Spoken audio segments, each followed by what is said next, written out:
جیسا کہ آپ جانتے ہیں کہ اس وقت ہمارے شہر میں پورے ملک میں سب سے زیادہ پریشانی کا مسئلہ ہے اور کیسز بہت زیادہ ہیں، جس کی وجہ سے نہ بیڈ مل رہے ہیں اور نہ انجیکشنز وغیرہ دستیاب ہیں۔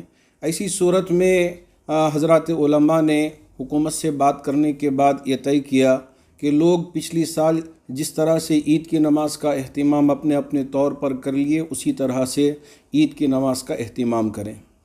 چونکہ یہ عید کا جو مسئلہ ہے، اس سلسلے میں شریعت کے روشنی میں بھی مسائل کو دریافت کیا گیا، تو حضرات علماء نے متفقہ طور پر اپنی اپنی الگ الگ رائے پیش بھی کیے ہیں، اور بعض علماء نے اس میں اختلاف بھی کیا ہے۔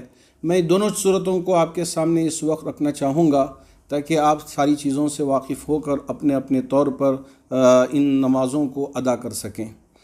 حضرات علماء نے خاص طور پر یہ ذکر کیا ہے کہ اگر کوئی آدمی عید کی نماز کا اہتمام کیے بغیر چاشت کی نماز پڑھ لیتا ہے تو بس کافی ہو جائے گا، عید کی نماز ان کے لیے پڑھنے کی کوئی ضرورت نہیں ہے، وہ اپنے طور پر چاشت کی نماز کا اہتمام کر لیں۔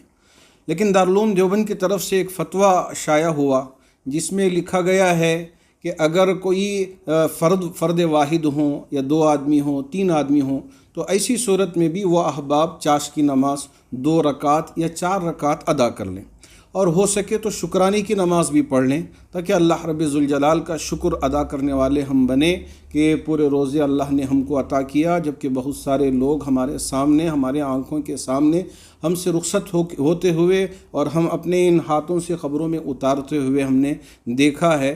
وہ اللہ نے ہم کو یہ ایک نعمت عطا کیا کہ روزے بھی مکمل ہوئے اور آج عید کا دن بھی ہمارے لیے نصیب فرمایا، اس لیے 2 رکعت شکریہ کے بھی ادا کر لیں۔ دارالعلوم دیوبند کے فتوے کے مطابق اگر امام کے علاوہ 3 افراد ہوں تو ایسی صورت میں اپنے مقام پر بھی عید کی نماز کا اہتمام کیا جا سکتا ہے، اور اس کے بعد مختصر سا خطبہ بھی دے لیں اور دعا کا بھی اہتمام کر لیں۔ اگر عید کی نماز پڑھنے کا موقع ہو تو بہت سارے احباب پوچھتے ہیں کہ اس لیے کہ زندگی میں صرف 1-2 مرتبہ پڑھنے کا موقع رہتا ہے تو ادا کریں تو کیسے ادا کریں، پڑھیں تو کیسے پڑھیں۔ میں مختصر سے طور پر اس کا طریقہ بھی آپ کے سامنے ذکر کرنا چاہوں گا۔ نیت اس طرح سے کی جاتی ہے: عید الفطر کی 2 رکعت واجب نماز 6 زائد تکبیروں کے ساتھ ادا کرتا ہوں میں واسطے اللہ کے، منہ میرا کعبے شریف کے۔ اگر امام کے پیچھے ہوں تو تابع اس امام کے کہہ کر اپنے ہاتھ باندھ لیں۔ ثنا یعنی سبحانک اللہم و بحمدک و تبارک اسمک و تعالی جدک ولا الہ غیرک پڑھ لیں۔ پھر اس کے بعد جب تکبیر کہی جائے اللہ اکبر تو دونوں ہاتھ کانوں کی لولکیوں تک اٹھا کر چھوڑ دیں۔ جب دوسری مرتبہ تکبیر کہے تو دونوں ہاتھ کانوں کی لولکیوں تک اٹھا کر چھوڑ دیں۔ تیسری مرتبہ جب تکبیر کہی جائے اللہ اکبر تو دونوں ہاتھ کانوں کی لولکیوں تک اٹھا کر باندھ لیں۔ اس کے بعد تعوذ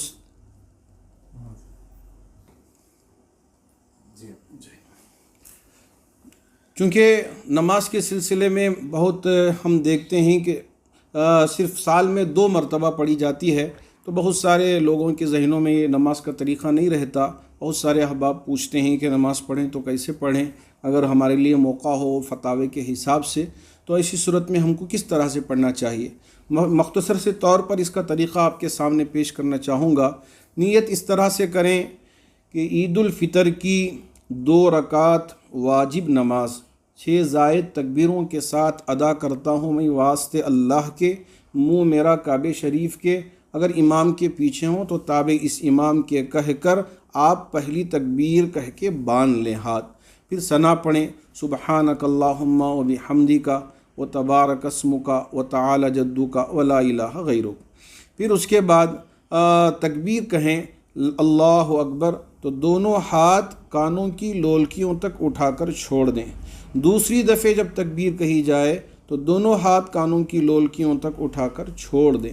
جب تیسری مرتبہ تکبیر کہی جائے تو دونوں ہاتھ کانوں کی لولکیوں تک اٹھا کر باندھ لیں۔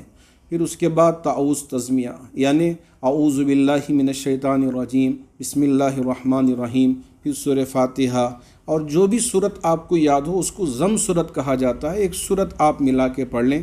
پھر جیسے ہم اپنی نمازوں میں رکوع کرتے ہیں ویسا رکوع کریں، اور پھر جو سجدے کرتے ہیں اسی طرح سے سجدہ کریں۔ دوسری رکعت میں ہم کھڑے ہو کر پہلے سورہ فاتحہ پڑھ لیں، ضم صورت جو بھی یاد ہو وہ پڑھ لیں۔ پھر اس کے بعد جب تکبیر کہی جائے تو دونوں ہاتھ کانوں کی لولکیوں تک اٹھا کر پہلی تکبیر پر ہاتھ چھوڑ دیں۔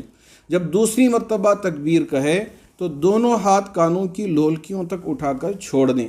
جب تیسری مرتبہ تکبیر کہی جائے تو دونوں ہاتھ کانوں کی لولکیوں تک اٹھا کر چھوڑ دیں، اور جب چوتھی دفعہ تکبیر کہے اللہ اکبر تو ہاتھ اٹھائے بغیر رکوع میں چلے جائیں، پھر سجدہ کریں، اور جیسے اپنی نماز مکمل کرتے ہیں اسی طرح سے نماز مکمل کر لیں۔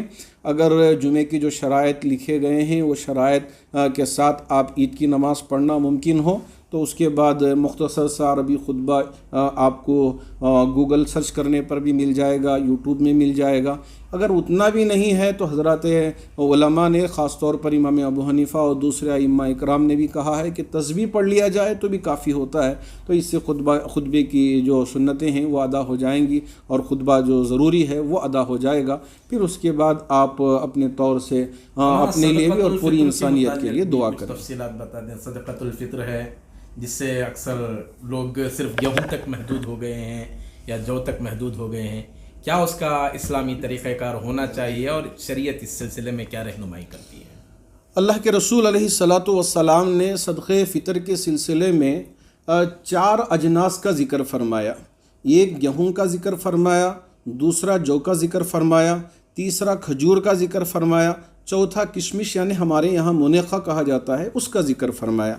چونکہ گیہوں کی اور کھجور کی قیمتوں میں بہت زیادہ فرق بھی ہے، اور ایسے ہی یہ جو 3 اجناس ہیں، ایک تو کشمش ہے، جو ہے، اور اسی طرح کھجور ہے، تو ان تینوں اجناس میں ایک سا۔ اب اس زمانے میں بھی جو سا ہوتے تھے، مدینے کا سا الگ ہوتا تھا، مکے کا سا الگ ہوتا تھا، ایک الگ جگہ کا الگ سا ہوتا تھا، لیکن مدینے کے سا کے سلسلے میں حضرات فقہا نے لکھا ہے کہ وہ یعنی آدھا سا جو ہوتا ہے 1 کلو 633 گرام، ہم آسانی کے لیے 1.25 کلو ذکر کر لیتے ہیں۔ اگر ایک سا کا حساب کر لیں تو 3.5 کلو بنتے ہیں، تو 3.5 کلو کے حساب سے آپ کھجور یا اس کی قیمت ادا کریں صدقہ فطر میں۔ اگر اللہ نے آپ کو مال دیا ہے تو کھجور کے حساب سے صدقہ فطر ادا کریں، اگر اللہ نے آپ کو مال دیا ہے تو کشمش کے حساب سے ادا کریں۔ ہمارے یہاں 900، 950، 800 روپے لکھا گیا ہے، آپ اس طرح صدقہ فطر ادا کریں۔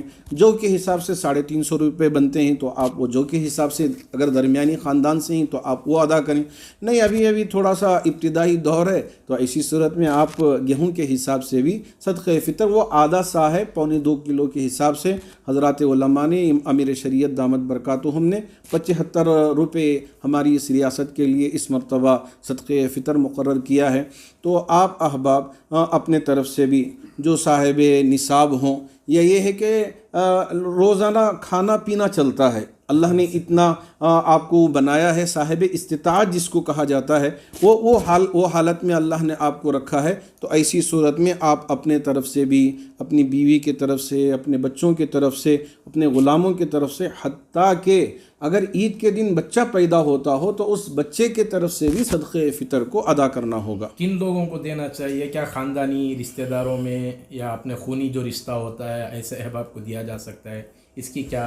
سب سے پہلے مقدم جو ہیں اپنے رشتہ دار ہیں، وہ رشتہ دار جو بالکل غریب ہیں، حاجت مند ہیں، ضرورت مند ہیں، بیوہ ہیں، یتیم ہیں، ایسے رشتہ داروں کو تلاش کر کے ان کو ذکر کرنے کی ضرورت نہیں ہے کہ میں صدقہ فطر لا کر آپ کے حوالے کر رہا ہوں، بالکل ذکر کرنے کی ضرورت نہیں ہے۔ ذکر کیے بغیر لے جا کر آپ ان کو رقم دے دیں، پھر وہ اپنے استعمال میں لا لیتے ہیں، ان کی ضرورت پوری ہو جائے گی۔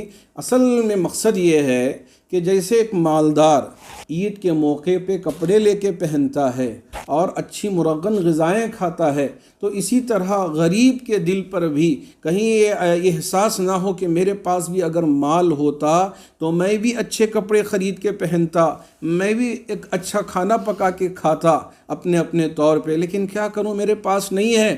میرے آقا صلی اللہ علیہ وسلم نے عید کے ایک موقع پہ جب راستے سے گزرتے ہوئے دیکھا کہ ایک یتیم بچہ رو رہا ہے، بلک رہا ہے، اس کے ہاتھ کو پکڑا، گھر لے کے گئے، اسے نہلایا، جو اپنے نواسوں کے کپڑے تھے اس میں سے جو اچھے کپڑے ان کو پہنا کر پھر عیدگاہ پہنچے۔ پھر آپ علیہ الصلاۃ والسلام نے فرمایا کہ ان کا ہم کو خیال کرنا چاہیے، آپ کے پڑوس میں ہوں یا آپ کے رشتہ دار میں ہوں تو ان کا اگر ہم خیال کرتے ہیں تو اللہ رب ذوالجلال ہم سے بہت خوش ہوگا اور جنت عطا فرمائیں گے، اور اللہ رب ذوالجلال ہماری گردنوں کو جہنم کی آگ سے چھٹکارا عطا فرمائیں گے اور ہماری مغفرت کے فیصلے فرمائیں گے۔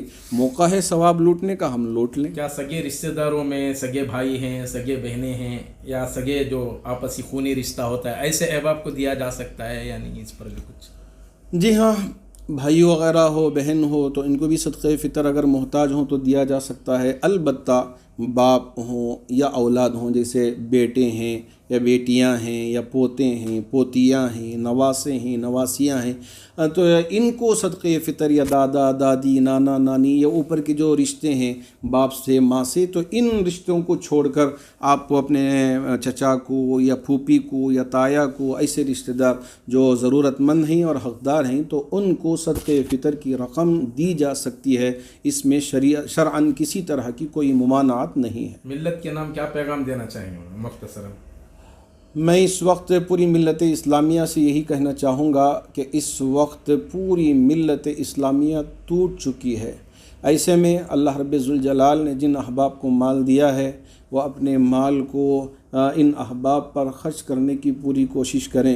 جیسے آپ اپنے بچوں کو خوش دیکھنا چاہتے ہیں، اسی طرح ان معصوموں کو بھی خوش کرنے کی اور خوش رکھنے کی کوشش کریں۔ حضرت عمر بن عبدالعزیز رحمۃ اللہ علیہ نے جبکہ ان کے پاس اللہ نے خوب مال دیا تھا، ان ضرورت مندوں کی ضرورت کو پورا کرتے کرتے پورا مال لٹا دیا تھا۔ جب ایک دن عید کا موقع تھا تو ان کی بیوی نے کہا کہ میرے بچوں کے لیے ذرا کپڑے لے کے آ جائیں، تو حضرت عمر بن عبدالعزیز گئے، خزانچی سے کہا کہ میرے لیے کوئی ایک مہینے کی تنخواہ دے دیں، تو خزانچی نے اس وقت یہ جواب دیا تھا کہ اگر آپ یہ مجھے کہہ دیں کہ ایک ماہ زندہ رہیں گے، گارنٹی آپ مجھے دے دیں، تو میں ایک ماہ کی تنخواہ پیشگی میں دینے کے لیے تیار ہوں۔ حضرت عمر بن عبدالعزیز رحمۃ اللہ علیہ اپنی نظر کو نیچے جھکا لیا، واپس بیوی سے آ کے کہہ دیا کہ میں انتظام کر نہیں سکوں گا۔ بس ایسے ہی ان کی عید گزری۔ جب گھر آئے عید سے فارغ ہو کے بچیوں کو دیکھا تو بچیاں منہ پہ کپڑا ڈال لیا۔ باپ نے اپنی بچیوں سے پوچھا، بیٹیوں کہ کیوں آپ اس طرح سے کر رہی ہو، کیوں شرما رہی ہو؟ بچیوں نے کہا، ابو آج عید کا دن تھا، ہمارے گھر میں کچھ پکا نہیں تھا، ہم نے سوکھی روٹی کے ساتھ پیاز کھا لیا تھا، جس کی وجہ سے کہیں بدبو کی وجہ سے آپ کو تکلیف نہ پہنچے، اس لیے ہم نے اپنے کپڑے کو منہ پہ ڈال لیا۔ ایسی بھی عید گزاری ہے خلیفہ نے، تو ہم کو بھی اللہ نے مال دیا ہے، تو اگر دوسروں کے کام آ جائیں تو انشاءاللہ اللہ جنت ضرور عطا کریں گے۔ جو صاحب ثروت ہیں آپ ضرور ان کا خیال کر کے عید گزارنے کی کوشش کریں۔ شکریہ۔